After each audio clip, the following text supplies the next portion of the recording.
Hey folks, it's Wednesday night and Team FYN Sports and Circuit World of Blue Ridge present Fan and Rebel Wrap Up. I'm your host BKP. Got Luther over there on the production table. We want to thank, special thank you to Papa's Pizza to Go and Pepsi for providing the meal and the drinks for the players tonight and the coaches. And we want to thank all of our Team FYN Sports sponsors. Don't forget to follow us on Twitter at Team FYN Sports, Facebook, Instagram, Twitter, all of it. If there's anything out there, just follow us on it, okay? Because I don't know what all we got. I'm here with head coach of the Fan and Rebels, Chad Cheatham, and defensive backs coach Heath Hinton. Joining us first on the couch, junior kicker number 38, Alex White, and sophomore nose guard number 25, James Mercer. Let's go over, this is Rebel Wrap Up. Let's go over what's happening in Region 3A Region 7 before we get started. Getting very competitive. A lot of fun to watch right now, this region. And I tell you what, folks, this is probably one of the most exciting regions in the state with some of the matchups and what's going on right now. Greater Atlanta Christian is sitting at 3-0. Fannin County sitting at 2-0 at the top there at the region. Dawson is 2-1. North Hall is 1-1. Lumpkin County is 1-1. Cherokee Bluff is 0-3, and East Hall is 0-3. Games last week, Lumpkin County was over Cherokee Bluff 42-19. As in, let's see, Greater Atlanta Christian 23-20 over Dawson County, and your Fan and Rebels finished up Friday night 59-36 over East Hall. Coach, right at 500 yards of offense. Yes, sir. You came off a big win at Cherokee Bluff, put a lot of points on the board. Friday night put a lot of points on the board. I mean, just talk about how fired up this offense is, and where you guys stand right now in the season. Well, I think that we're, I was thinking of coming over here. It's a total process, and we're just now at the tip of the iceberg with our offense. We're starting to learn the schemes. We're starting to learn the concepts, and instead of install, now we're able to game plan and make our offense adjustable to who we're playing, because the kids are starting to learn it and know it and things like that. They're starting to embrace it. So I think it's good. Obviously, you don't have that many yards without having a great offensive line, and they do a great job week in and week out. Coach Kuna, offensive line coach, does a great job. But Traylon ran the ball well again. I mean, he's at 928 yards for the year. He's pushing 1,000 yards, and Luke's throwing the ball well. Our receivers are catching the ball. Both weeks, I thought we had two good total team wins, offensively and defensively. I know they scored 36 or whatever, right? But they score a lot of points. We talked about that the week before. And we were able to add. We had 5 picks on defense. That's they're really good and real athletic, and so offensively we were able to put them away quick and maintain that, and then defensively I thought Coach's secondary did a great job. Our linebackers and Coach Turner's did a great job. 5 picks, and we cut down on our penalties and things like that. We did have 3 turnovers, which I was not happy with, and we've tried to correct that this week, but it was a big win for us and our program and for our kids and our coaches.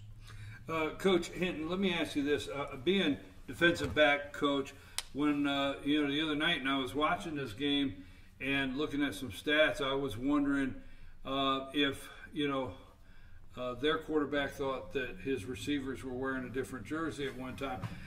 Let me ask you a question. You've coached for a long time on the high school level. How pumped up and how hyped up was that defense Friday night with these picks and things like that? Does it feel good on the defensive side as coaching, starting to see your guys getting in position, adjusting real quick to what's happening and making these kind of plays? Absolutely. One thing that happened, it was like 3 in a row. Yeah. It was like 3 plays in a row. It included Tate Heaton breaking on a ball and making a big catch right as it was about to hit the ground. And that kind of got us jump-started. And then after that, there were some tips, and Mosley had one after it was tipped, and we were breaking on the ball, and we were always around the ball, and we were just excited. You could tell everybody kind of fed off of what had happened with Tate's. And then Matthew Postel, he saw the route before the receiver even knew where he was going. He saw it coming and cut it off. And we haven't really done that a lot this year, so it was definitely a difference in how we were playing that game. But it was just one of those times where everything's working out, and you could just see it happen during the game that Matthew saw where he was going before he got there, and he just went and cut it off. And then, like I said, we still had another one after that. It was about 3 or 4 plays in a row almost.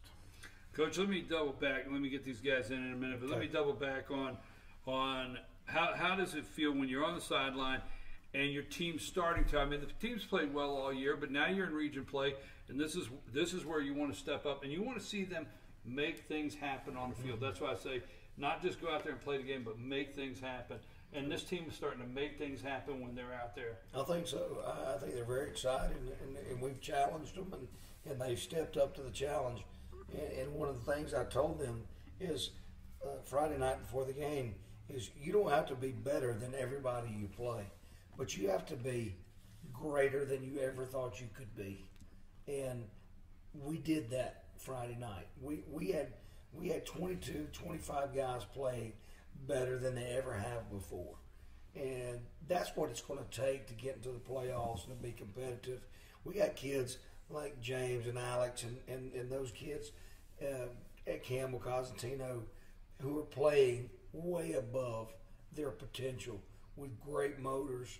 And I could say that about a bunch of kids, but that's where we're at right now. Blue-collar kids who are playing with excellent effort and just getting after it and buying in to the grind and understanding that when there's a great expectation, that the grind is that much tougher, and we're starting to move towards that.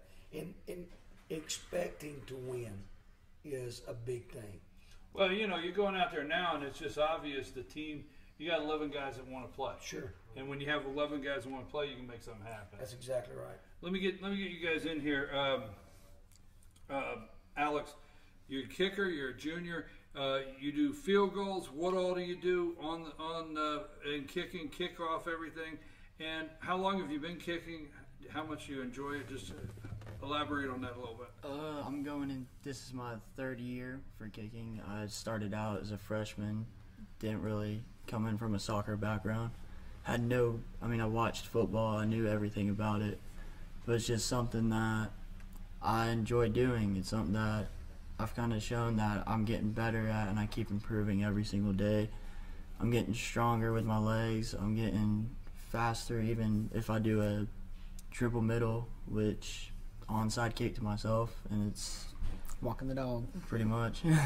He's doing a great job in the weight room too. Yeah. And I think that's been a big difference. It's made a huge difference. I went from freshman year barely able to make a 30 to sophomore kicking 40, 45s, and then spring practice I went full pads for the first time in practice. Haven't done that in a hot minute. And I kicked a 50 out of nowhere, being Sarah practicing by ourselves, and I'm just getting back into work with it. So you're up to you've hit a 50 in pads. Yes, sir. Good for you. All right, because that's another thing. I mean, you guys starting to hit special teams. Yes, sir. Things. I mean, it doesn't matter what you guys are sending out on the field. If it's time for special teams, kick, punt, return, no matter what, everybody's wanting to play football right now. Right, and we're not finished. We're not there yet, and I don't want it to sound like we've arrived. We haven't. We're still taking baby steps, but I think we're headed in the right direction. And as we talked about, the scoreboard doesn't always reflect the improvements that we see every day. We've got a bunch of kids that have bought in, and they're selling out to us in the 3 phases of the game: offense, defense, and special teams. And it's a pretty special feeling. Let me, as nose guard on the offensive line, I mean the defense. I'm sorry. okay. I was trying to get my computer to come back on. That's all right. I apologize there. On the defensive line as nose guard there. Talk about a little bit about where you guys are at, because what right now is where. Right now, I guess let me just say this is where this team has to start playing good football. You are playing good football, but you're at the point of the schedule, the balance of your schedule. This team needs to be playing good football, and you're playing good football. So talk about the defense and getting up to this point, and what the emotion is on your defensive squad right now. I'd say it was when I first got put at nose guard. I was a little surprised because I'm a smaller guy, and but I tried to pick it up quick because I wanted to prove to people that I could play the position and play it hard. The defense has definitely gotten a better attitude since we beat Cherokee. We played really well against East Hall. We're really looking up to ourselves. We're playing hard. The attitude's definitely rising, and we overall think we're improving big time. So let me ask you this: you're looking before we get to our first break. You're looking at North Hall this coming Friday night. What are you seeing as defense on their offense now? Like Coach said, East Hall's going to they're fast. They're going to score on you. They're going to score. Okay, but North Hall, what are you guys looking at on defense that that you have to maybe is going to be different from East Hall or different than anything you've seen this year? Their offensive line's bigger guys. They're quick.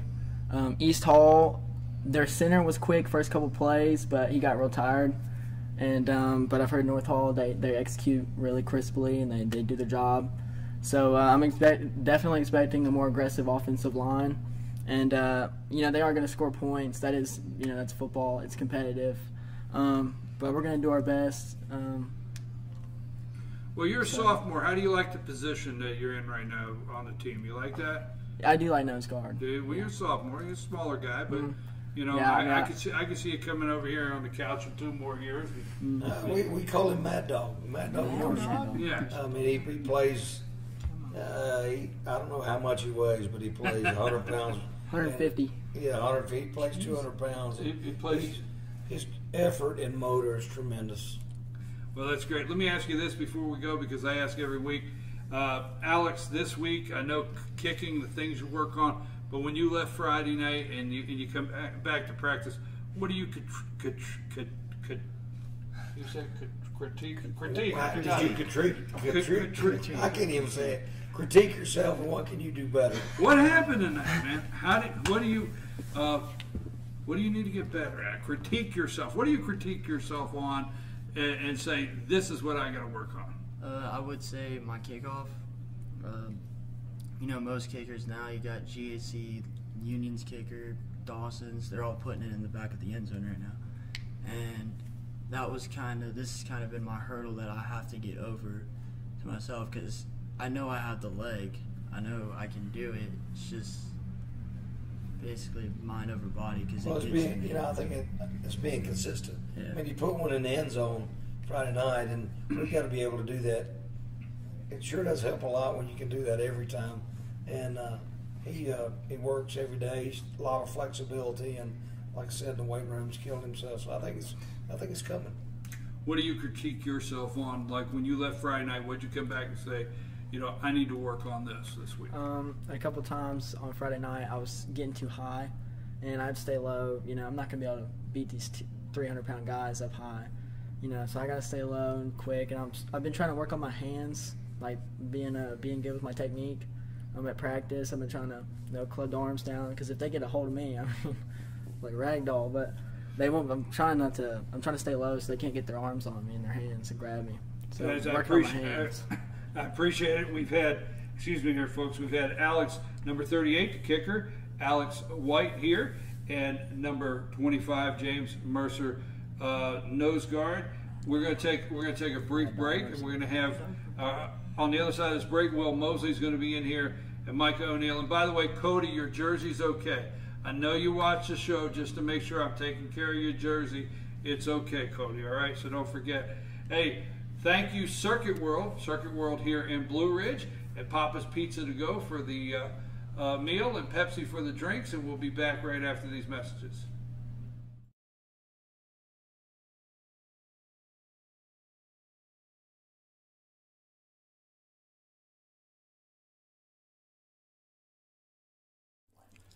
In 1981, Reed Nicholson began selling tires out of an old barn in Mineral Bluff. Little did he know that he had just laid the groundwork for the most trusted names in automotive services in the Blue Ridge area. In 1997, Nicholson Tire Center became what it is today, holding the same values of faith, family, and great customer service. 2 locations to serve you, and the Blue Ridge location is currently expanding to offer fast service and the largest U-Haul provider in Georgia. Nicholson Tire Center, Blue Ridge, and Mineral Bluff.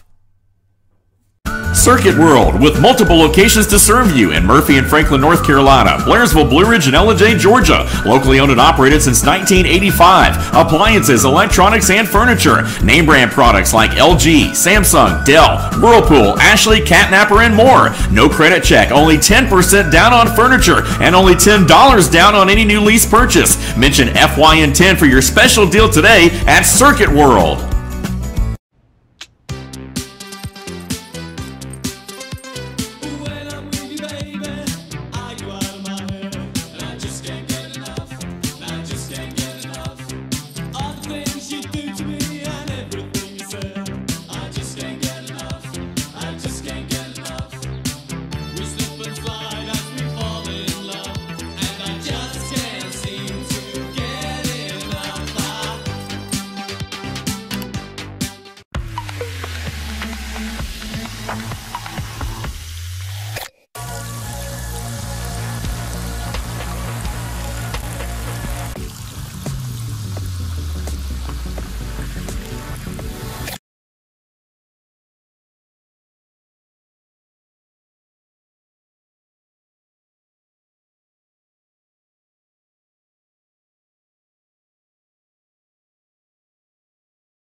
Hey folks, we're back. I'm your host BKP. You're watching Rebel Wrap Up from Circuit World here in Blue Ridge. We want to thank Papa's Pizza to Go for our meal and Pepsi for the drinks. We're joined tonight head coach Chad Cheatham, defensive back coach Heath Hinton.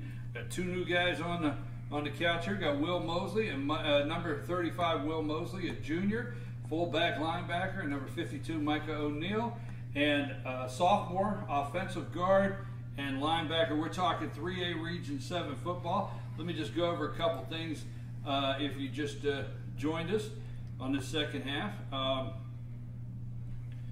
I will when my computer takes off flying there. But there's a couple things I want to highlight here.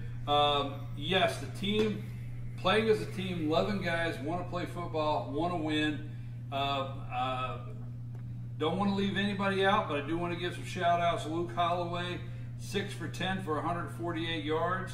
And rushing, Traylon Owensby, 26 carries for 220 yards. Will Mosley, 12 carries for 112 yards. I mean, these guys, this whole team was on fire. 498 total yards on the night. So a lot more stats there I'd like to go over, but I just want to give a couple shout outs there. Now this Friday night, upcoming Cherokee Bluff is going to be over at East Hall this Friday night. Greater Atlanta Christian is going to be at Lumpkin County Friday night. And your Fannin Rebels are going to go over and take on North Hall. And let's start there, Coach. North Hall, I'm going to say like this. This team has been working up to North Hall at this part of the schedule. Sure. And they're where they need to be, but tell folks what they're actually facing this Friday night. Oh, very good football team. It's very well coached. Their schemes are great offensively in the wing tee. They execute extremely well. They run the ball. Their backs, their quarterback number 6, and their backs 5'4", 18, and they just do things right. They're physical up front, offense or defensively. They're 4-2-5. They don't change.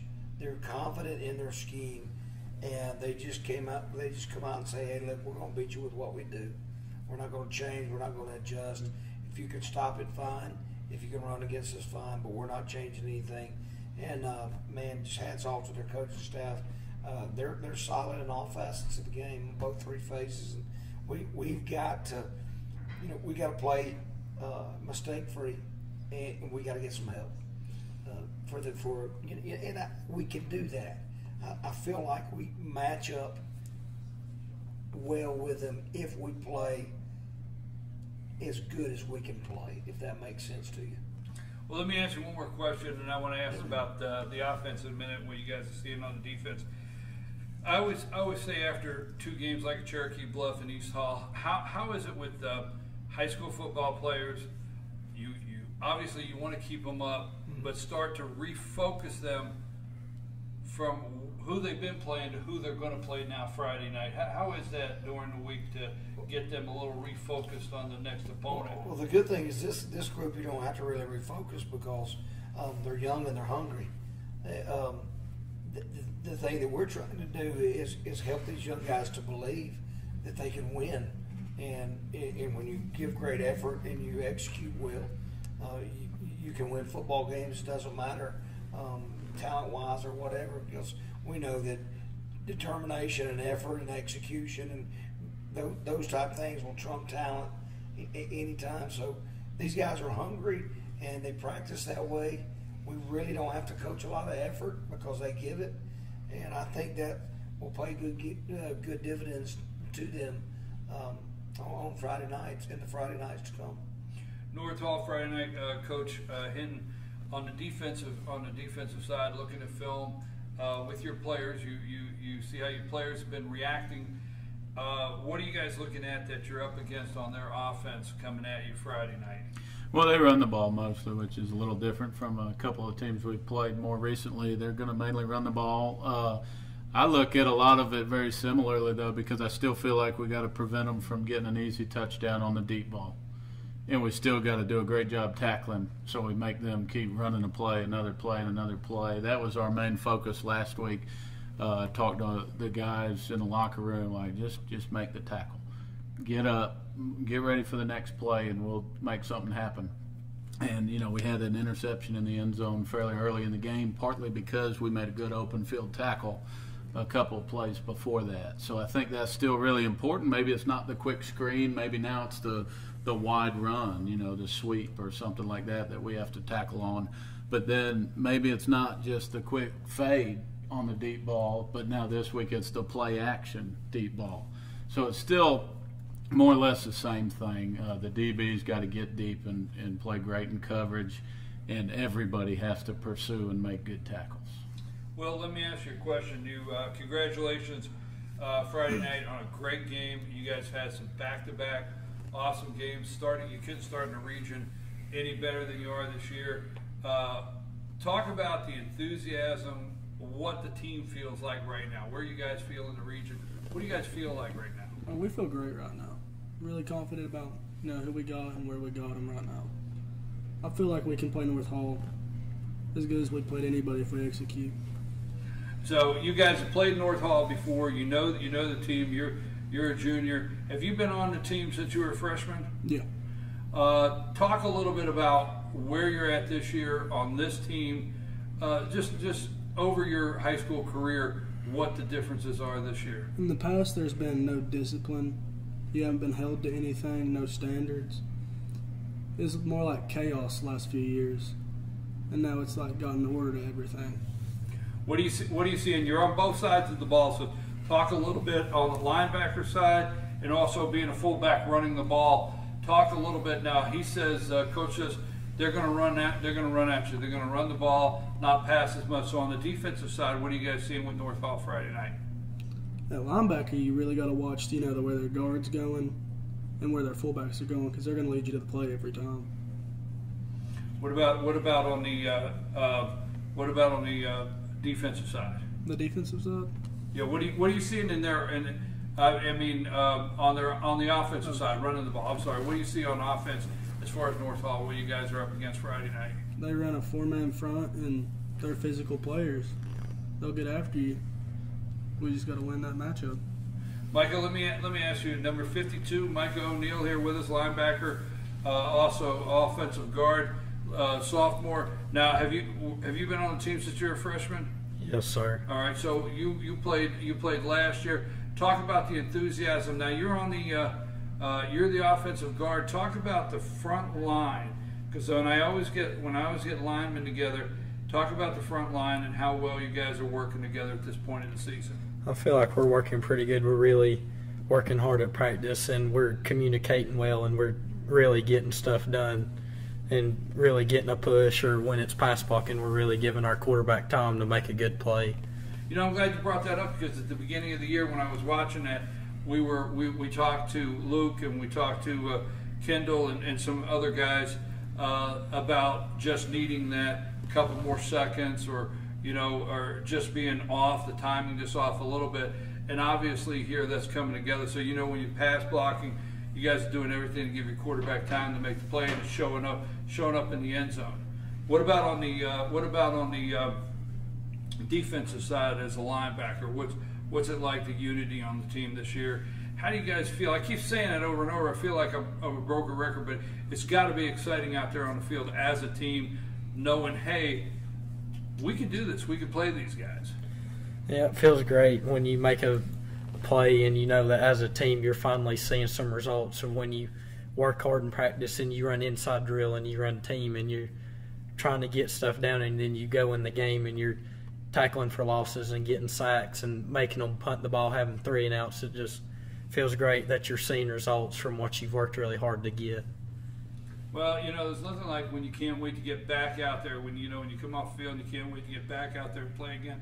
I mean, you're pumped up. Sure. And you're not, Let me ask you this, Will.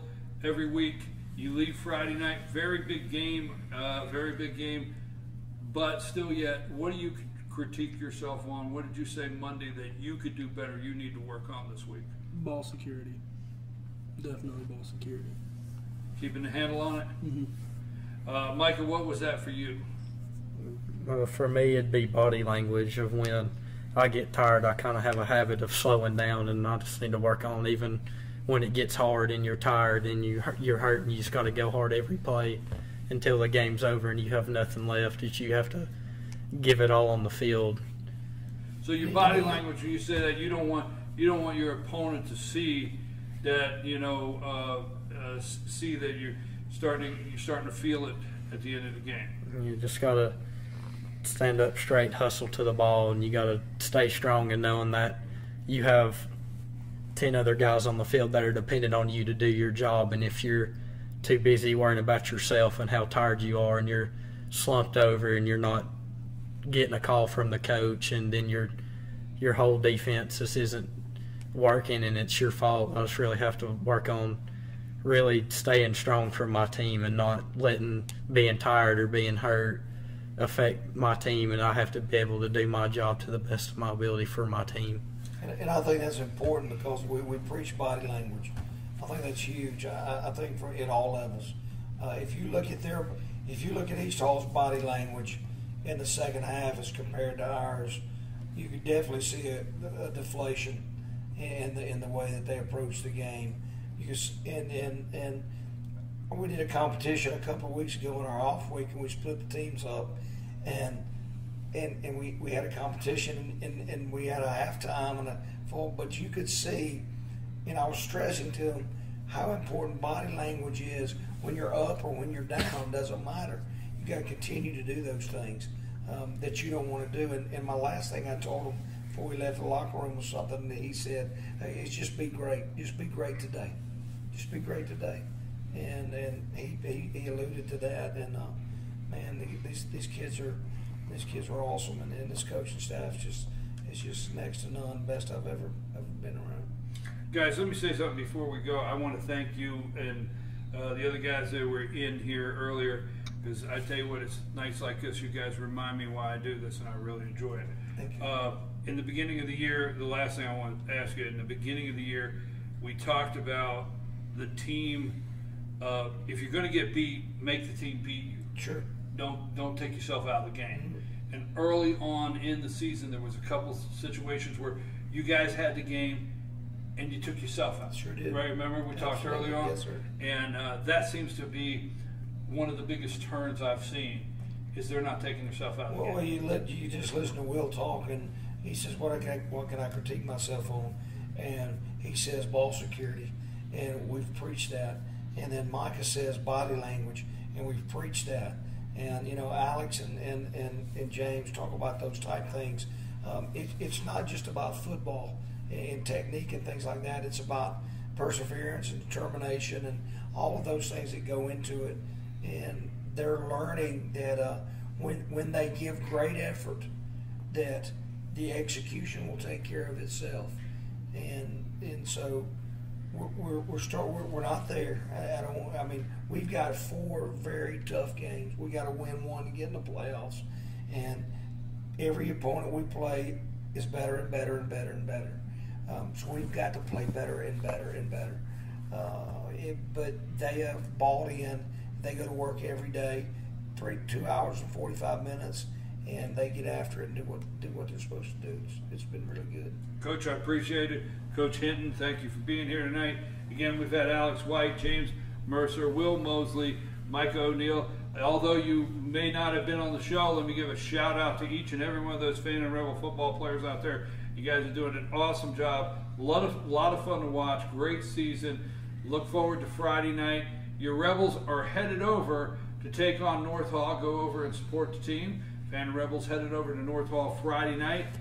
Game time 7:30. And don't forget, every Monday on FYNTV.com, Monday morning at 10 a.m., Dave Garner, instant replay with Dave Garner. We all go over all of the high school scores from softball, football, you name it, 10 a.m. every Monday morning.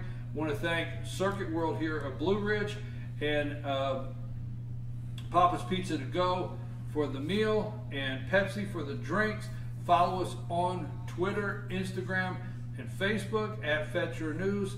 And let's see, what else do we have? If you want to share this show with somebody, we upload this show. It is on Facebook. We also upload it to our YouTube channel on the playlist, Rebel Wrap Up playlist, FYN TV, Fetch Your News YouTube channel. And I'm about out of things.